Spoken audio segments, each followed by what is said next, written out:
Maverick. Noun, unusual person. A visionary, leader, go-getter, an independent thinker. They see the vision for their life and pull that future towards them with an unyielding belief that things can and must be better. They achieve what most won't. Innovative, influential, daring, and direct, with a remarkably high tolerance for taking calculated risk. A foe to the status quo. This is Passive Real Estate Investing with Mavericks. Your host, Neil Timmins, has been involved with over $300 million in real estate transactions. He's a published author, commercial property investor, and real estate syndicator. This show is for those who want to learn how to earn passive income through real estate investing. Now, here's your host, Neil Timmins. In this episode of Passive Real Estate Investing with Mavericks, I sit down with Vanessa Peters to uncover financial freedom through passive investing while working full-time. Hey Mavericks, this is Ava Baukamp, and this episode of Passive Real Estate Investing with Mavericks is brought to you by Legacy Impact Investors. We are an industrial investment firm located in cash flow country, the Midwest. We strive to shield off risk and beat inflation, all while producing predictable cash flow. We curate real estate investment opportunities for busy professionals and other real estate investors seeking passive income. To learn more about what we do and connect with me, go to www.legacyimpactinvestors.com. Welcome to Passive Real Estate Investing with Mavericks, where we provide actionable steps for you to grow your passive income and become job optional. During this episode, you're going to get to discover how Vanessa achieved financial freedom through passive investing while working full-time. For those of you who are new, I'm your host, Neil Timmins. I love passive income from real estate. Now, before I introduce you to today's Maverick, I want to make a request that at any point during the show, you like what you hear, give us a thumbs up. And be sure to take a look at the description of the episode. We packed it with thousands of dollars in free resources. If you love what you hear, well, give us a written review. Be sure to subscribe, never miss a valuable episode. Now, today, we've got the privilege to learn from a person who has done over 50 passive investments. Prior to her career in real estate, she was a doctor, and in fact, she still is and practices today. It all changed ultimately when she stumbled into real estate. I would describe today's Maverick as someone who is maybe the most passionate person I've ever met when it comes to passive. Today's Maverick, Vanessa Peters. Vanessa, how are you? I'm wonderful. How are you, Neil? I'm terrific. Thanks. Thanks so much for being here. Say, for the audience's sake, who are you? Where are you from? What do you do? So I am originally from Canada, and I moved down to San Diego, where I currently live, about 20 years ago after graduating from my medical school and residency. So I'm a physician, family doc, live in San Diego, and I just happen to love real estate as well. So I do that on the side. How did you stumble into real estate? Well, it's been a long and circuitous route, as most people, right? Sure. It originally started dabbling a little bit during the big downturn in 2008, but didn't really get that into it at that time because I didn't know what I was doing, and it scared me a little bit. Hindsight, that would have been a great thing to do more of, but wasn't where I was at the time. 10 years later, though, in around 2018, I was like, oh my God, that was a great investment. Let's do that again, right? And by 2018 in San Diego County, I couldn't buy any more homes. And so it was for me. I just felt like there's got to be a better way to invest my money that's going to provide me with better returns than what I'm seeing in my 401k right now. Sure. And just knew inherently, okay, if real estate's the way to go, how am I going to do that? And I just searched and searched and searched until I found an investment that worked for me that was passive. So let's go dive down that rabbit hole. Tell me about that particular investment. What was it? So basically, when I was looking for real estate, I first looked at houses. Obviously, they were too expensive here. Sure. Then I looked at condos. I got a realtor. We scoured the area. We went up north to Riverside County. We went east. We went west. And so I realized that I couldn't even buy a small condo. When you accounted in for condo fees, et cetera, I was like, this isn't going to make any money. The realtor said, well, you can just buy and feed it a little bit but I was reading Bigger Pockets and I was like, I don't want to do that. I want it to cash flow. I knew that was important. Yeah. And so I said, no, I'm going to keep looking. So I started going to meetups and finding out, well, what are other California investors doing, right? And many of them were purchasing homes out of state. So they were purchasing a single family home or maybe a duplex, and they were having these turnkey rental things where they would have a property manager deal with it. And this was in a market like Memphis or Kansas City. Mm-hmm. And I thought about that. Since I already had a rental property, I kind of knew how that would work. And I thought, didn't like that idea too much. It felt risky to me, and I didn't know any of these places. So I was like, no, that's not going to work for me. I don't want a bunch of houses that I have to deal with all the paperwork and the insurance and the property taxes and everything like that. Mm-hmm. So I was unsatisfied. So I kept looking. And the word syndication popped up a few times on Bigger Pockets, and I ignored it for some time. But eventually I was like, okay, what is this? And so I started digging in a little bit, and I couldn't find anything. So this was back in 2018, and I couldn't find any books. Really, it was just kind of random mentions of it.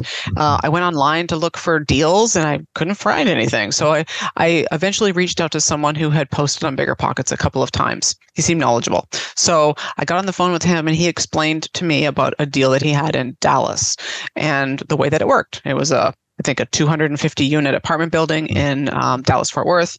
And these are the returns. And at that time, it was an 8% preferred return. And I looked at the deck and I was like, this is too good to be true. I mean, like, this is probably a scam. But I was interested and I was excited. And so I said, okay, I'm gonna think about doing this, but I'm gonna come out and visit you first. And so I flew out to Dallas Fort Worth and met the operator, the property manager, and walked the building. And I did a gut check, but also did a background check online. And so I proceeded with the deal. That first deal was with Ashcroft Capital. And then I was hooked after that, because I was like, if this, I'm getting cash flow, I'm getting distributions, I'm doing zero work, and I really like this idea. So I just went deeper into syndications as a passive investor, and haven't looked back since. I think I've got 50 under my belt now. 50. Mm-hmm. That makes you an absolute expert when it comes to evaluating syndicators and those putting the deals together. Tell me about the most recent one you've been involved in, or maybe you're currently involved in right now, doing something new. Right. So I don't have any active deals right now. The one that just is in the process of closing, there's a couple. One is a multifamily in Houston. And so this is with an operator that I've worked with 5 previous times. So once I get to know somebody, I like to stick with them. And especially if I'm bringing in investors to the opportunity, right? With my own personal capital, I'll be a little more, I'll do things outside of that, but typically stick with a few operators. So yeah, I mean, I think Houston is a great market, and they've got a great brand going, and it's just kind of copy and paste with the colors and everything. And even the builder is the same as one of the earlier buildings. And then I actually did a car wash opportunity recently. That one's in the process of closing. So 8 car washes. That's a really interesting way to diversify your portfolio, because it involves not only the property and the real estate, but also the business side of it. And it's completely different, obviously, from, tenants. It's people who buy subscriptions to car washes, and generally in the Southeast. And so it looks like it can be very profitable. And so I'm excited about expanding my portfolio into that. Tremendous tax benefits in that car wash. So yeah, I did one last year, and this was my second one. And the depreciation was 70%. So I was pretty happy with that. Just incredible. Yeah. So for you, the passive listener, your ability to take depreciation off all that passive income, pretty significant and very depreciation rich, if you will, inside of car washes versus some of the other asset classes. It sounds to me like you're in multiple asset classes, from apartments to car washes, and I suspect a couple of things past that. Agreed. Yeah, I like self-storage as well as the land entitlement. Tell me, but I want to go to land entitlement in just a second, but before I do, tell me, between that first deal you did as a passive investor in 2018 and hitting, deal number 50, there's tons of lessons along the way. What are the biggest 2 or 3 lessons that you learned through that whole process? So I've had lots of good things happen, but a couple of bad things. And of course, we always learn more from the bad things, right? Correct. Yep. So thus far, I've had 9 exits as a co-GP. I've had more than that if you include my passive. I haven't actually counted all of those ones up. But exits are great, right? So we get our money back and hopefully we get some profit along with it. And then you realize that you're building that snowball, that you can now redeploy that capital into a new deal.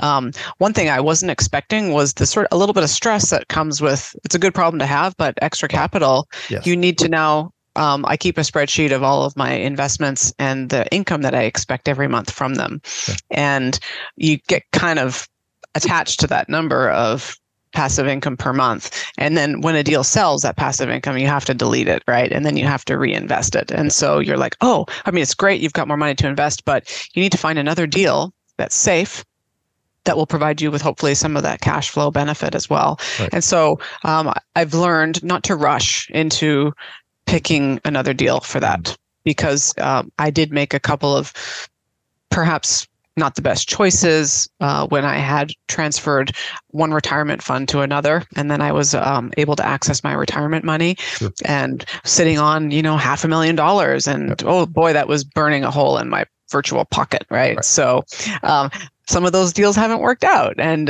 there's not a lot of recourse when it's in a retirement fund. You can't write it off, et cetera. So, and also, so I've learned that you must do due diligence. We all know that, right? But one thing that I didn't realize was that just because it's recommended by a group that you're part of, doesn't mean that it's a safe investment. And so just because everybody's doing it doesn't mean that it's right for you. And I should have been a little more scrutinizing of different things. Also, dabbling in asset classes that you're not familiar with. It's great to diversify. And I went through a phase about 2 years ago where I was like, really interested in diversifying and joined an investing group and was like, oh, this is going to be amazing. I didn't know all these asset classes outside of real estate. So I was familiar with self-storage and multifamily. And that was really about it. And so when I got in these groups, I was like, oh my gosh, there's gold and there's commodities and there's e-commerce and there's venture capital and life insurance. And so there's all these different things. And I was just a kid in a candy shop and just kind of doing everything. And probably should have slowed it down a little bit, because a couple of those choices, like a hotel deal, for example, that I did ended up being fraud. And I might have, if I had paid a little closer attention to my spidey sense, I might have picked that up. And then another deal that I did with e-commerce has ended up not working out. So it makes me more cautious about new asset classes, as well as working with people that either I know personally or have been referred to me. Someone that shows up at a group to pitch a deal with a shiny deck doesn't mean that they're necessarily good people.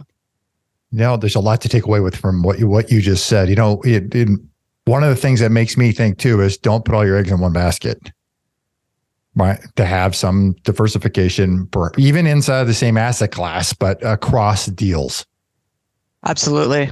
Yeah, but I think I went a little crazy on the diversification, and I wanted to try every single asset class that was even out there, and maybe should have slowed down. But I agree that if you are into syndications, it's great to meet someone that you know and trust. But if all their deals are in the same location, which they should be, because there should be an expert in that location, you need to find another operator that can help you diversify, even amongst multifamily. Right.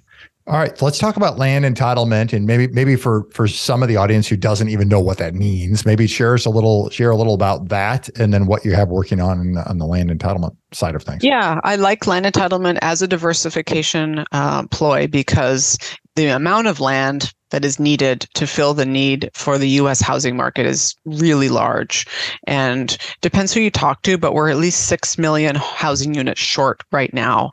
And the reason for that is multifactorial.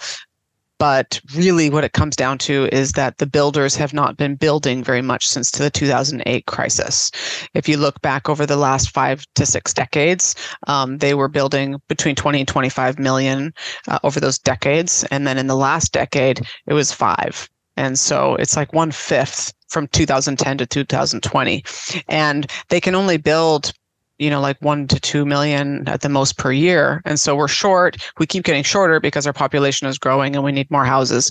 So I feel like it's a good hedge against buying apartments or buying houses. It's actually buying the land before it's developed. And I'm not a fan of ground up development in general because I find it very risky. Right. I've done a couple of deals that they take way longer than you expect. And now I know why. It's because sometimes they get caught up in the land entitlement phase. Mm-hmm. And so, but the process of purchasing land that's value add, meaning you're buying raw land, which is just dirt, and it could be farmland or something like that.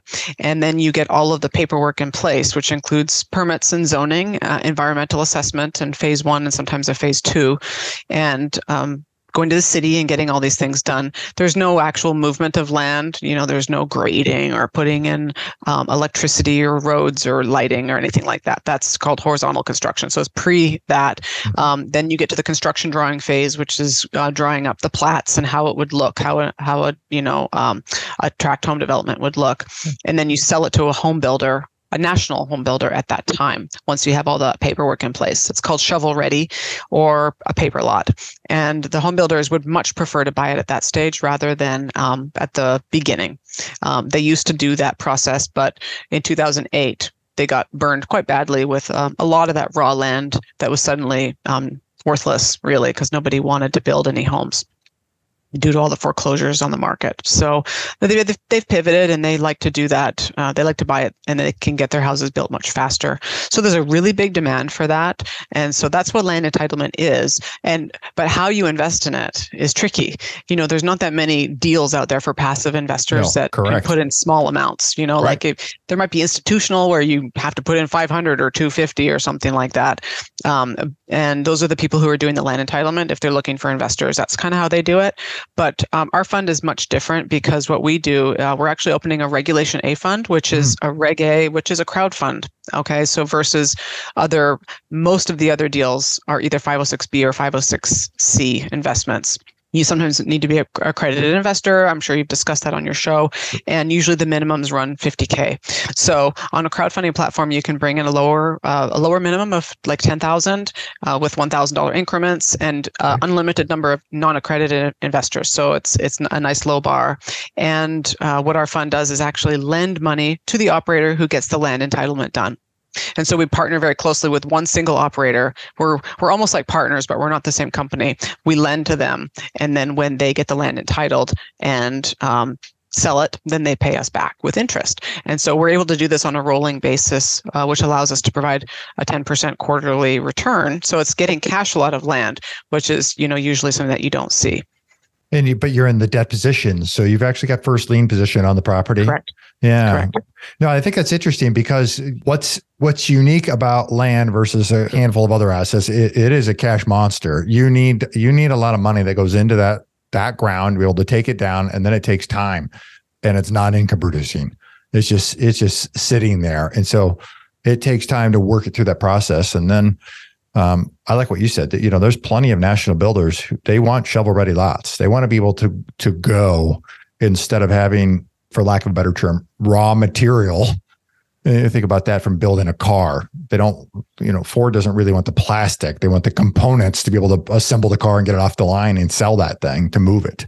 Similar process from a building standpoint. Yeah, absolutely. What are some of the unique challenges about land versus, a different asset class?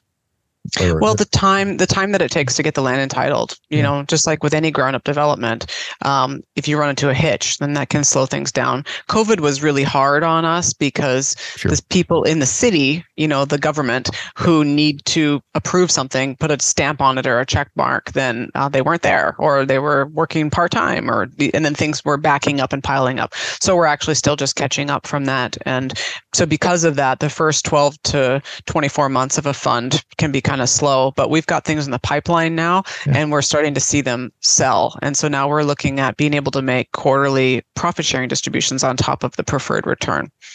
From your side, do you have a fund that you've created, or do you just end up raising money in some of these syndications on a deal by deal basis? Yeah, good question. I don't have a fund of funds. I am just a co-GP on separate deals, and I come in and the investor invests with the operator, not with me personally. Yep, got it. Now, you're a published author. Tell me a little about, tell the audience about your book. Yeah, absolutely. So I have a book. It's called The Busy Professional's Guide to Passive Real Estate Investing.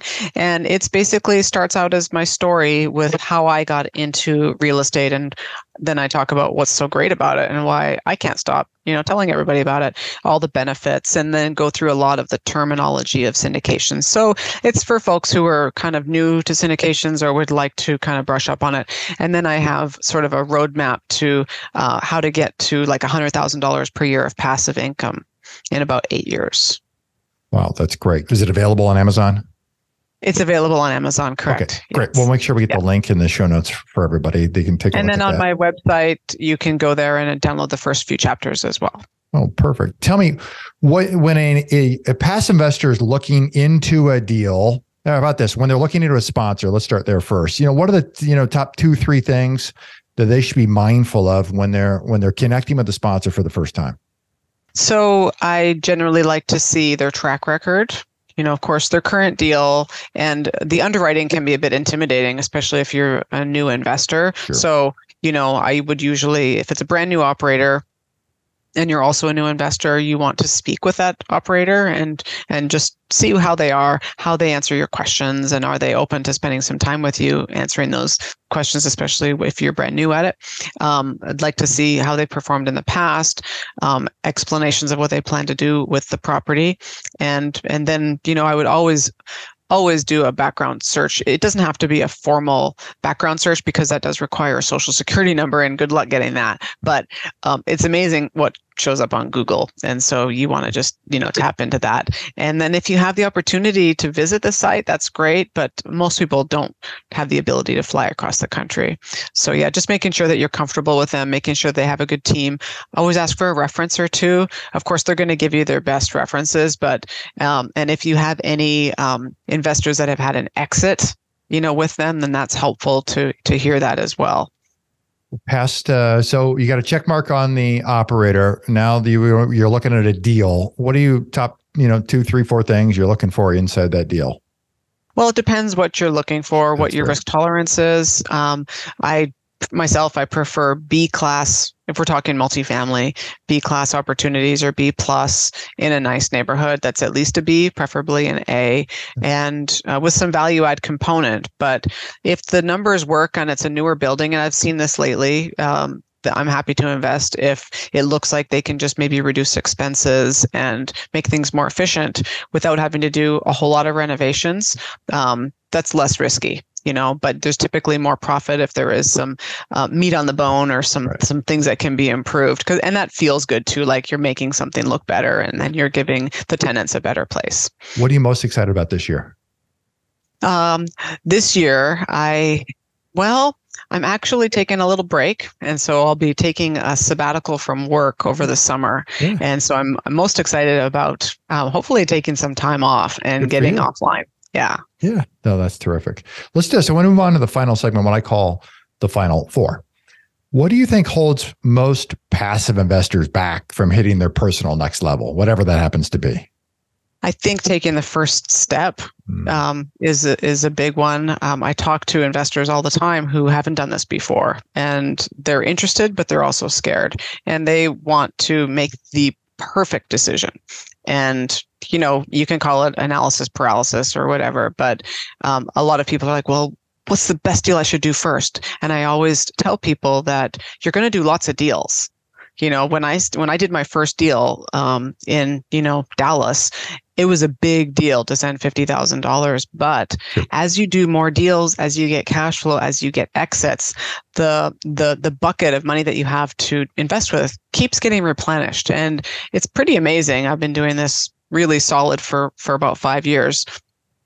And what I thought would take 5 years to do the 2x on your money has only taken 3 because of market conditions. But apart from that, it's just amazing how to build that snowball over time. And so I always tell people, if you've got the capital, just find a deal that you're comfortable with and jump in. Don't overthink it. And, as long as you're with someone reputable, it will, it'll show dividends, and then you can get to the next deal. Outside of real estate, what are you most passionate about? Well, I have a couple things. I have some hobbies which are pretty fun, including aviation. So, that's been a big passion of mine. But also my day job. So, that's also, I'm a physician and I'm also a chief medical information officer. So I enjoy fixing things and making sure processes are working better and that the physicians are doing as little computer work as possible. Your favorite book? I just read a book and it's actually become one of my favorites, and it's called Influence by Robert. Oh, Cialdini. Thank you. Yeah. And I got a chance to hear him speak actually just a few weeks ago, and it really cemented a lot of the really cool things that he talks about. So I'm going to go back and read that every year. Your favorite way to make an impact in the community? I like to volunteer. I'm a board member for a local charity for helping people with homelessness. So that's one way. I also enjoy being a leader in my group and trying to help raise up the organization. And of course, the day-to-day patient experience as well. Yeah. The Maverick Vault is a collection of resources available to you, our listeners. And Vanessa, you're making a contribution to the Vault. It's a roadmap to financial freedom spreadsheet. Tell us a little about what that is. So in my book, I do outline if you invested $100,000 per year with certain parameters like an 8% preferred return, what would happen if you did that every year and reinvested everything? So that's the spreadsheet was based off of that. And but you can play with it. So you can plug in different preferred return and you can change the amount that you'd like to invest. The reason that I created that spreadsheet was because I couldn't find one anywhere. And I love to play with online calculators, like a mortgage calculator or loan calculator. And I knew that I was onto something, but I couldn't figure out the best way to determine what was actually going to happen in 10 years with this type of investment. And the numbers were staggering. I thought I did the math wrong. But so it's pretty fun to play with that and help you plan out if you think you can put away 50 or 100 a year, what that would look like in 10 or 15 years. What a wonderful contribution. You guys can get it at www.themaverickvault.com, and the link's below in the show notes. Are you a passive real estate investor seeking financial freedom? We're in a unique and ever-changing economic environment. Now is the time to get educated on how to strategically invest in commercial real estate for long-term financial freedom. Grab your copy of How to Passively Invest in a Changing Economic Environment. Go to maverickinvest.com. That's www.maverickinvest.com. Vanessa, it's been a great conversation to understand your background, how you got, kind of quasi stumbled into real estate and then really got the bug. And you have dived deep. I don't know how you make time to do what you do between working the day job and being involved in 50 passive investments, writing a book. But it's wonderful. It's just a great conversation. For people, they want to find you, they want to follow you, they want to connect with you. Where can they go? What should they do? Please go to my website. It's vmdinvesting.com and sign up for my Legacy Club, and that will allow you to stay in touch. You can also email me directly at vanessa@vmdinvesting.com. Well, the link's below in the show notes for everybody. Vanessa, thanks so much for your time. Thank you. Appreciate it. You bet. To our listeners, pat yourself on the back. You guys have made it to the end of the show, and most people never finish what they start. If you receive value from today's show, be sure to share it on LinkedIn, your Facebook page, or your social media platform of choice. Subscribe to never miss a valuable episode in the future. And if you found value in today's episode, give us a thumbs up with a positive review. If there's a particular topic you'd like to hear about, well, I want to hear from you. Shoot me a message on LinkedIn. The link to my profile is below in the show notes. You can connect with me there for more valuable content.